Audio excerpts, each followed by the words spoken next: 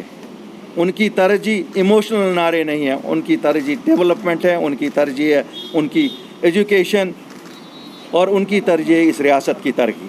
اور اس میں میں ان سب کا ساتھ چاہتا ہوں. آج اپیل کرتا ہوں سب کو کہ آج ایک ایسی پارٹی آپ کے سامنے آئی ہے جو کوئی ایموشنل نعرہ نہیں, ایک ہی نعرہ کہ ہم ایک ہیں, چاہے جموں والے ہیں, چاہے کشمیر والے ہیں, چاہے کشتواڑ والے ہیں, چاہے ڈوڈا والے ہیں, چاہے راجوری والے ہیں, پونچھ والے ہیں, یا کپوارہ والے ہیں, یا اننت ناگ والے ہیں. ہم ایک ہی ریاست کے باشندے ہیں اور ہماری ریاست لی گئی ہے, ہمیں مل کے یہ ریاست واپس لانی ہے. یہ سب سے بڑی ترجیح ہے. اس کے بعد امیجیٹلی ایک الیکشن کیا جائے, ڈیموکریٹک الیکشن. ہم نہیں کہتے ہیں کوئی چور دروازے سے کسی کو نہیں, ہم کہتے ہیں لیا جائے. ہمیں حق ہے جو پورے ہندوستان میں ہے, ڈیموکریسی ہمیں بھی دی جائے. We have enshrined rights in the constitution of India. ہمیں کیوں روکا جا رہا ہے؟ ہمیں اب ٹول پوسٹوں کو ہی دیکھنا ہے کہ خالی ٹول پوسٹ ہمارے لیے آئیں گے. بدقسمتی کی بات ہے جو کہتے تھے کہ ہم جموں کی ہتوں کی رکشا کریں گے, وہ اب کیا اسی ذریعے سے رکشا کر رہے ہیں؟ انہیں اور کوئی ذریعہ نہیں لگ رہا ہے جموں کے ہتوں کی رکشا کرنے کی. آج بھی کچھ لوگ ایسا کر رہے ہیں چھوٹے چھوٹے مسئلوں پہ. کیٹ کے بینچ بنتے ہیں, جموں کشمیر کا بینچ بنتا ہے, ہم خوش ہیں. چندی گڑھ سے پہلے وزیر اعظم ہند نے فیصلہ لیا کہ انہوں نے جموں میں بھی بنایا, اور ہمیں امید ہے کہ جلدی کشمیر میں بھی بنے گا. کیوں دونوں خطے ہمارے لیے, تو دونوں خطے امپورٹنٹ ہیں. ہمارے ہسپتالوں کی حالت دیکھیے, آج دیکھیے کووڈ پیشنٹس کو کن حالات میں رکھا جاتا ہے ہسپتالوں میں. ان ہسپتالوں کے جو ایڈمنسٹریٹرز ہیں, جو اس انتظامیہ کو جو چلاتے ہیں, جو مجھے نہیں پتا ہے کون ہے, کیوں یہاں آج یہ بھی نہیں پتہ لگتی ہے کون رن کر رہا ہے اس بیوروکریسی کو. کیوں یہ بیوروکریسی اتنی ڈیوائیڈڈ ہے کہ یہاں آج آپ کو پتہ ہی نہیں ہے کون کیا چلا رہا ہے. یہ نہ ہو کہ لوگ اٹھیں اور اپنے ہاتھ میں لے لیں. جب سر کے اوپر سے پانی ہو جائے گا تو لوگ اٹھیں گے اور ہاتھ میں لے لیں گے. کیوں جان بچانا ہمارا فرض ہے, اور ہم ہر آدمی کی جان ہر عام آدمی کی جان بچانے کے لیے سامنے آئے ہیں.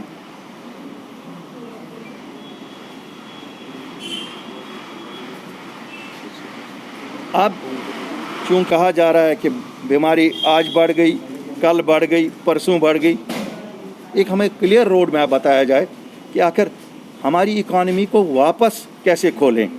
دنیا بھر میں یہ سٹیٹمنٹ ہے کہ صاحب اکانومی بھی چلانی ہے، یہ بھی چلانا ہے. آج تک ابھی ہم نہیں دیکھ رہے ہیں جموں کشمیر کی اکانومی کو واپس ریلز پہ لانے کے لیے کوئی روڈ میپ دیا جائے. یہ بھی میری اپیل ہے کہ اسے فوراً دیا جائے.